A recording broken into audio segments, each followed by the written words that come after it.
Today's class is on Parshas Chukas, and we're going to be discussing the well of water that the Jewish people had when they were in the desert, as well as the clouds of glory that surrounded them as they traveled through the desert.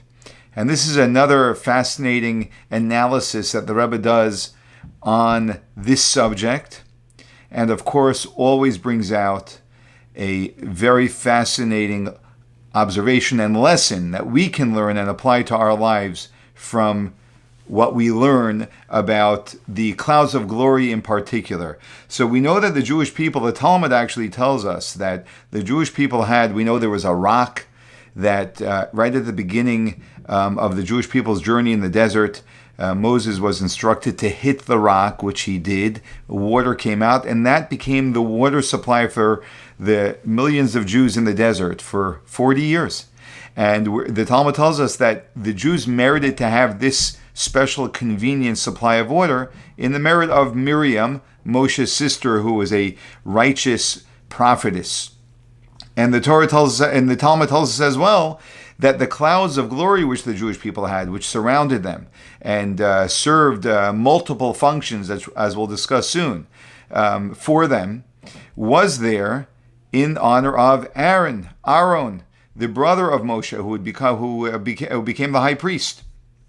And we know, in fact, that after Miriam passed away, that the water ceased to flow from the rock. And that was when there was a big, as our Torah portion discusses, the Jewish people protested. What are we going to drink? And there was a major upheaval that went on amongst the Jewish people, attacking Moshe. And that's when God told Moshe to speak to the rock. This is now at the end of the 40 years, when Miriam passes away. And then this time God tells Moses to speak to the rock, and we won't be discussing the details of this story, but he ends up hitting the rock, which he was not supposed to do in this instance. Water does end up coming out. The water returned because of Moshe. That's what the Talmud tells us. And the Talmud tells us likewise that when Aaron passed away at the end of the 40 years, the clouds of glory went away, and they returned in honor of Moshe, due to Moshe. What's interesting, the Rebbe observes, is this, that we know there's one of the most well-known stories in the Torah is the fact that the water stopped coming out of the rock after 40 years because Miriam passes away. And we know that the Jewish people became terrified. What are we going to drink?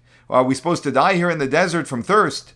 They protest against Moshe. Moshe turns to God. God tells him what to do. And eventually the water returns. But when it comes to the clouds of glory, the Torah tells us nothing about the clouds leaving the Jewish people. It tells us nothing about Moshe restoring them to the Jewish people. Like, what happened? When did it happen? And why is it that the Jewish people didn't protest about the clouds of glory as they did about the water? Now, it's possible, the Rebbe hypothesizes, that possibly maybe one could suggest that the clouds in fact did not return. That while there may be, the Talmud shares a perspective that the clouds did return, maybe in the simple understanding of the Torah, the very simple understanding of the Torah, the clouds didn't return. The Jewish people were towards the end of their journey, and we know what was the purpose of the clouds. So firstly, it protected them from the tremendous heat of the sun, which is very, very dangerous in the desert. So they had clouds above them that were protecting them from the heat. The clouds, were taught, washed their clothing and also ironed their clothing. So that's why through the years in the desert, they never needed to make new clothing, and that's how their clothing was cleaned. A third thing that the clouds did was it led the way for them. So there was a cloud in front, a seventh cloud. There were 6 clouds around them on all 6 sides, the 4 sides and above them and below them. And then there was a cloud that went in front of them, and this cloud that went in front of them sort of paved the way. So therefore, it also flattened high elevated areas and mountains so that the Jewish people would be able to travel. And it also led them. It let them know where to go. So where did God want them to go? So they had a GPS system, which was the cloud that led them. And we also know that this cloud that was in front of them also killed any deadly animals, of which the desert is full of. So this way it protected them from the many animals.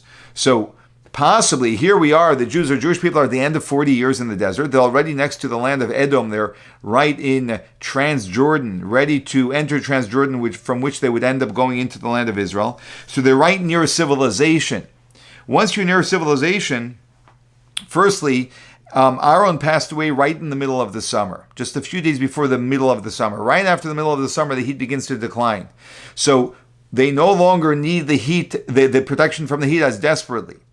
But even more importantly, geographically, because they were on the outskirts of the desert already, next to civilization, the oppressions of the desert were not as oppressive.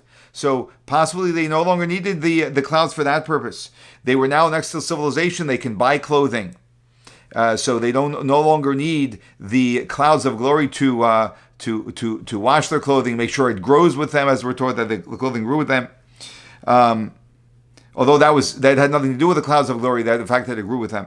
But now they were near civilization, so they can go to merchants there and buy clothing.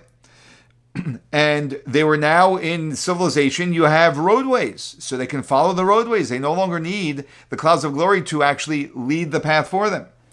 And once you come to civilization, we know that there are much fewer wild animals and dangerous snakes and scorpions, because you're in civilization and wild animals don't come to a place where people live, generally speaking.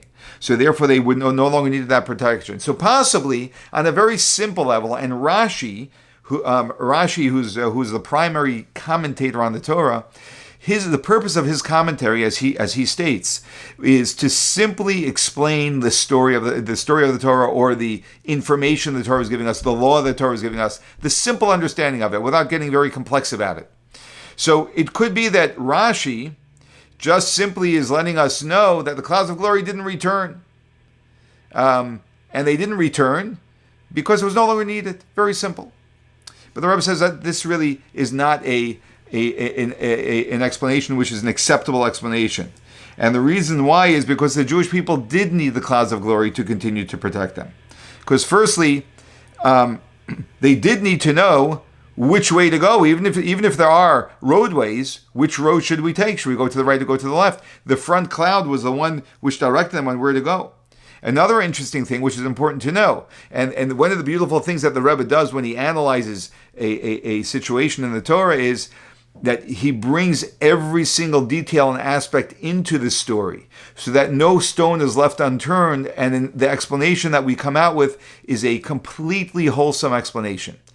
Rashi tells us that after Aaron died, the Jewish people actually receded. They went back 7 stops from where they had just traveled from. So they actually went backwards 7 stops, which means they went deeper into the desert. Which would mean that they would need to be led out of the desert, and that they were not as close to civilization at that time as well. Another very fundamental service that the clouds offered was that the clouds protected the Jewish people from their enemies.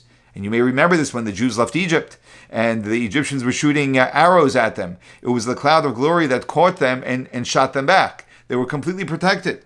So there were still enemies around. And as we're going to see in a moment, the Vayishma HaKanani, the Canaanites heard. When they heard, the Torah tells us that the clouds of glory left the Jewish people because Aaron passed away. They felt there was an opportunity now for them to attack, which they did. They attacked the Jewish people. So we clearly see that there are enemies who are still on the attack against the Jewish people. And the clouds also, not only did it direct where they were going, the clouds also informed them of how long they should stay in one spot and when it's time to start traveling again. Because when the clouds would pick up, they knew it was time to travel. Now, when the clouds would settle, they knew it was time to stop and to settle in that spot. They needed that information as well.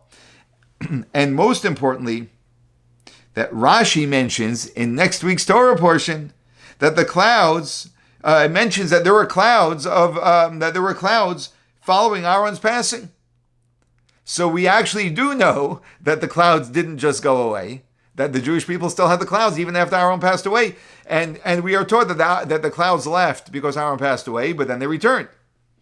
So we're back to our question as to why there's no mention of how and when the clouds returned to the Jewish people, and why is it that the Jewish people didn't protest? They were very vulnerable. if the clouds protected them from their enemies, right? For starters, never mind all the other reasons we mentioned of the different purposes that the clouds served. Why didn't the Jewish people protest? So the Rebbe, through his analyzation, brings out a very unique distinction that to the common eye we gloss over. We don't really realize the nuance, but when one pays attention to every nuance, we begin to actually understand the stories of the Torah much more deeply. Rashi uses two terms, as does the Medrash, uses two terms when it speaks about the clouds that surrounded the Jewish people. It refers to them sometimes as Ananei HaKavod. Ananei HaKavod means the clouds of glory, and it refers to them sometimes as Ananim, which means clouds, not clouds of glory, just clouds. And the Rebbe notices this distinction and notices that Rashi sometimes uses the term Anonim, just clouds, and sometimes uses the term Ananei HaKavod, clouds of glory. Why is that? Well, when we pay a closer attention, we notice something very interesting. And that is that there were clouds which were clouds of glory. What is the purpose of clouds of glory? Simply to demonstrate the glory God was bestowing upon his chosen people, upon the Jewish people. That the Jewish people are a glorified people and they're glorified by God. That they were simply clouds there as a representation from God of the glory of the Jewish people. And then there were clouds that were there for necessity, simply to serve certain vital purposes on behalf of the Jewish people as they went through the desert. When Aaron passed away, what are we taught? Which clouds left? It says the Ananei HaKavod left. The clouds of glory left. It doesn't say all the clouds left. So there were still clouds. Of course there were still clouds. But and as Rashi mentions in next week's Torah portion, and they still had all the needs that we listed, to protect them from their enemies, to protect them from the sun, because they receded, etc., etc. But the clouds of glory, that's what left the Jewish people when Aaron passed away. And the clouds of glory did not return. Now, we can understand why there was no protest. The Jewish people were safe and secure.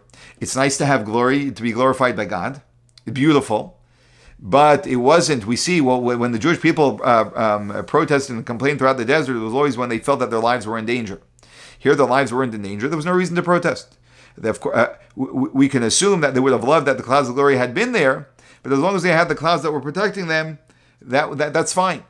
You know, they don't need to start a rebellion or protest against Moshe.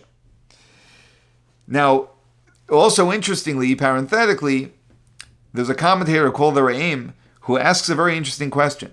You know, we celebrate a holiday called Chukas, and the holiday of Chukas is where we sit in the huts outside, and the reason we sit in the huts is to commemorate the fact that we were surrounded when we went into the desert by Ananim, by clouds, Ananei HaKavod, by clouds of glory. And he asks the question, well, if we had 7 clouds leading us when we were in the desert, why is it that a sukkah doesn't require 6 or 7, sides to be covered? Like, we know that a sukkah is kosher if it has 2.5 walls. It doesn't even need 3 full walls for it to be kosher. Why is that? And now we can understand why that is. Because the sukkah is a representation and a remembrance of the Ananei HaKavod, the clouds of glory, not the clouds of protection. And which were the clouds of glory? So whenever there was a cloud that was not needed at any particular time, it remained with the Jewish people as a representation of glorifying the Jewish people. It was so there weren't 7 clouds which were clouds of glory. There were additional clouds which were not needed at any given time, which were clouds of glory. And that's why we don't need all of the clouds that there were that led the Jewish people, because most of them were for necessity. Only some of them were for glory. So again, this all, when we have an explanation that begins to explain so many different areas of a story and other areas of Torah, that's how we can see the wholesomeness and the truth of it. Sometimes we come up with an explanation, it fills a pothole here, so to speak. It answers the question here, but it doesn't satisfy that question. So we say, okay, at least we made some progress. But to see an explanation which is so wholesome is really very compelling. Now, the Rebbe also discusses this another point, another nuance in Rashi. You see, when Rashi discusses the idea that the Canaanites heard that the clouds of glory left the Jewish people, so they said, oh, we can attack the Jewish people. So Rashi explains that they thought that God gave them, now that the clouds of glory left the Jewish people, God gave them rishus. Rishus means permission to attack the Jewish people. Now that's an odd term to use. It's an odd term to use because the Canaanites they need a lot more than permission to attack the Jewish people. They need ability to attack the Jewish people. And ability, by ability, what I mean is, how are they going to penetrate the protection of the clouds that the Jewish people still have? Because they still had clouds that were there to protect them from their enemies. So what is the meaning of the idea that the Canaanites heard that the clouds of glory left, and therefore they can now attack the Jews? They knew they still had a problem, that the Jews were invincible, that we can't attack them. And that's why the Rashi specifically says that the Canaanites felt that this was permission from God, not possibility from God, not access to attack the Jewish people and possibility to attack the Jewish people, but simply permission. Well, why is permission enough? Well, permission is enough because Rashi also tells us that who are these Canaanites? These Canaanites were actually, once again, the nation of Amalek. And we know that the nation of Amalek were a nation that acted very irrationally. They were extremists. They were radicals. And therefore, even if something wasn't realistic or possible, they still threw themselves into this mission of attacking the Jewish people. That's how much they hated the Jewish people. So therefore, even though the possibility didn't open up for them, the very fact that they felt that God wouldn't be opposing them, because God took away the clouds of glory, which to them was an indication that God is no longer with the Jewish people in a full manner, that was enough for them to do something to irrationally attack the Jewish people.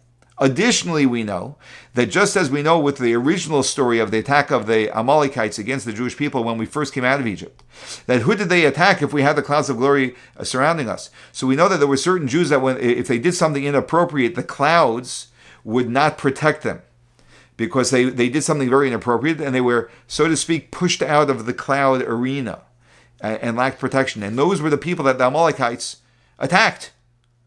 So likewise, at this time, there may have been such Jews, and those were the people that the Canaanites / Amalekites felt, oh, now we can attack. As well, we know that a classic strategy in warfare is that you want to ambush your enemy and entice them. So the Canaanites also could have felt, the Amalekites and Canaanites could have felt that we're going to start provoking the Jewish people so that they come outside of the cloud of glory, and then we can attack them. But they clearly understood that the Jewish people still had this invincible protection because the clouds of protection never left the Jewish people. And that's why Rashi specifically uses the word that the Canaanites felt that they have permission, but not that they are able to have the ability to attack the Jewish people. Now, we find that Rashi says that the clouds of glory, when Rashi speaks about the clouds washing and ironing the clothing of the Jewish people, Rashi refers to those clouds as clouds of glory. Now that would be a contradiction to this whole distinction that we've just laid out. So the Rebbe explains actually that we know that the Jewish people had sheep with them, they had wool, they had access to all different types of things. They also traded at different times when they were near other nations. They traded with them different things. So for the Jewish people to have clothing, they could have always gotten new clothing. We also know that if the Jewish people wanted to wash the clothing, they had a full supply of water from the well of Miriam. So they all had the water. So the fact that the clouds washed and pressed their clothing, that was simply a convenience matter. It wasn't a necessity matter. And this key also will lead to the lesson we're going to learn from this entire idea in just a few moments. The distinction between a need and something which is just a convenient benefit. So therefore, it was specifically the clouds of glory that offered this to them because it wasn't a need.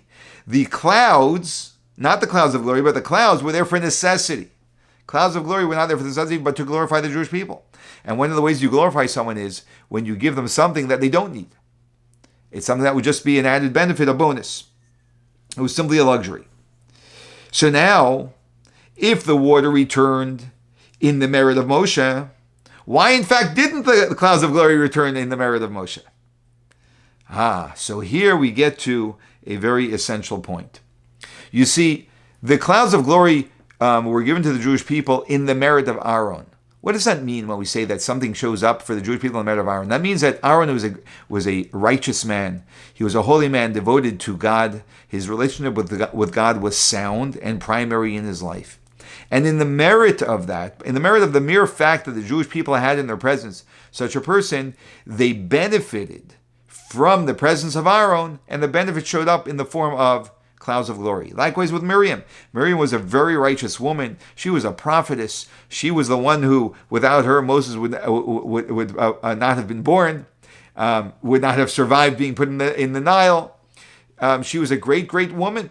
So, for the fact that the Jewish people had such a great woman in their midst, who was such a godly woman, who also was whose relationship with God was so sound, in the merit of her being in their presence, they benefited, and the benefit was a convenient supply of water which came from a rock.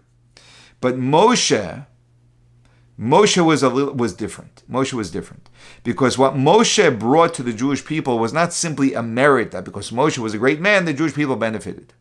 Moshe, and I want to emphasize, as the Zohar teaches us, which is not in this talk, but I just want to give it as background. The Zohar teaches us that Moshe is the iconic Jewish leader, the leader of the Jewish people. Moshe was the leader of the Jewish people during his generation. And the Zohar makes a point of mentioning that during every generation, there is the leader of the Jewish people who has the spirit of Moshe within him in every single generation. So the lessons we learn from Moshe replicate themselves throughout all of the generations in the leader of the singular leader of every generation. So Moshe was what we call a Raya Mehemna, as the Zohar refers to him, a faithful shepherd. A faithful shepherd is concerned about the needs of his flock. And there's a well-known story with Moshe where Hashem saw his care for his flock as a shepherd, and that was the demonstration of his ability to be a leader for the Jewish people. And he cares about their needs, whatever they need and whenever they need it. He cares about those needs. So Moshe returned these blessings to the Jewish people not as a merit, and not in Moshe's merit, but because Moshe as a leader said the Jewish people need water. So he effectuated that God would bring water back to the Jewish people. He effectuated the things that the Jewish people needed. And the clouds of glory, the Jewish people didn't need. And Moshe didn't deal with that. Because Moshe was bringing them these blessings from a very different place than they were brought when Aaron and Miriam were living. It wasn't a merit issue where we have this added benefit. It was Moshe looking out for the concerns of the Jewish people. And this is the reason why after the Jews passed the Jordan, they no longer needed water. And that's why after Moshe passed away, the water stopped flowing from the rock. Why did it stop flowing from the rock? Because they no longer needed it. While we also see that the manna stopped falling from heaven on the seventh day of Adar, which is the day that Moshe passed away. However, we're taught that even though under ordinary circumstances during the 40 years, if someone ever left their manna overnight for the next day, it would be spoiled. But the Jewish people gathered a supply of manna on the seventh day of Adar, and that lasted for them until the 16th day of Nisan, which is a little bit over a month, almost about 40 days it lasted for them. Why did it last for them? Because Moshe effectuated that the Jewish people still need a supply of food. Once they were already near the land of Israel, they no longer needed that. And so therefore he effectuated that they have their needs, because a leader cares about the needs of his people. There's nothing that a leader cares about more. And this begins showing us the lesson that we learn about a Nasi Yisrael, which is the leader of the Jewish people. The Nasi Yisrael in every generation. Even after their passing, as we see from Moshe with the manna, their influence doesn't stop. It may become less apparent in association between the leader and their influence. But their influence doesn't stop. They continue to care for the needs of the Jewish people, just like the manna that stopped falling from heaven. So it seemed like the blessing stopped. But it actually didn't stop. Moshe arranged that they would still have manna, even though it was no longer falling from heaven every day, that they would still have what they needed. So suddenly you don't see the clear blessing directly coming from heaven. But if someone just pays close attention, and as the Rebbe is trying to enlighten us to be aware of the fact that the reason why the Jewish people had something to eat until they got to the land of Israel was the manna to eat was because of Moshe and his concern for the needs of the Jewish people, because a Jewish leader continues to care for the needs of the Jewish people even after he has passed away. And this is what the Frierdiker Rebbe said on the first yahrzeit of the passing of his father, the Rebbe Rashab, the fifth Lubavitcher Rebbe. So the sixth Rebbe, the Frierdiker Rebbe, said this on the first yahrzeit of the passing of his father, the fifth Rebbe, that a Nasi Yisrael, a leader of the Jewish people, will never separate from his flock. He's eternally connected to his flock. And also, their work that they did, the impact that they had while they were living, continues on, and we continue to benefit from it even after their passing. As we can see, and fascinatingly, by hashgacha, by divine providence, this portion of Chukas is the portion we read the Shabbos before we celebrate the Hasidic holiday of Yud Beis and Yud Gimel Tammuz, the 12th and 13th day of Tammuz, which was the day were the days that the previous Lubavitcher Rebbe was entirely released from the Russian regime, who almost killed him for his spreading of Judaism in Russia. And then they finally released him entirely on the 12th and 13th day of Tammuz, which is a day of redemption, of a celebration of redemption, because of that event. That the effect that the Frierdiker Rebbe, that the previous Rebbe had, the Rebbe explains, in Russia, of spreading Yiddishkeit, still has an impact 3 generations later. We meet people today who are fully engaged Jewish people, simply because of the efforts that the Frierdiker Rebbe made. But even more so, the very way that the previous Rebbe conducted himself during that entire time, which is very fascinating and worthwhile reading. There are books that, because the previous Rebbe himself documented in great detail, as a very gifted writer, the Frierdiker Rebbe wrote very graphically about his experiences being imprisoned and tortured and almost killed, and then being released. That story itself today inspires Jews who are not familiar with Yiddishkeit, and through hearing of this, of everything that the Frierdiker Rebbe went through, it awakens them and inspires them to a level of teshuvah, of returning to God. So we can see how this impact continues.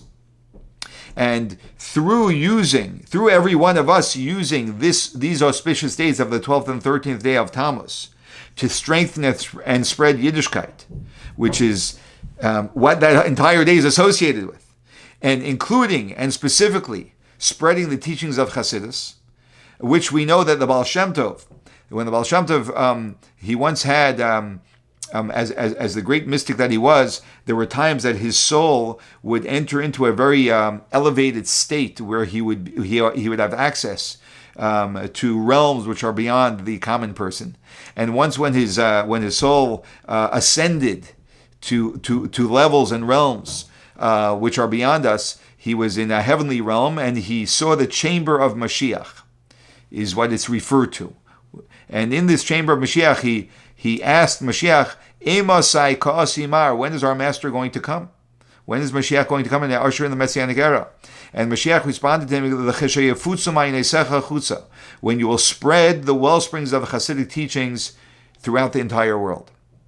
So surely through our efforts in classes like these, in sharing them with others, and spreading the Hasidic teachings, we will merit speedily, and even before we experience the 12th and 13th day of Tammuz, we will experience Ka'as Yimar, the coming of Mashiach. Thank you for participating.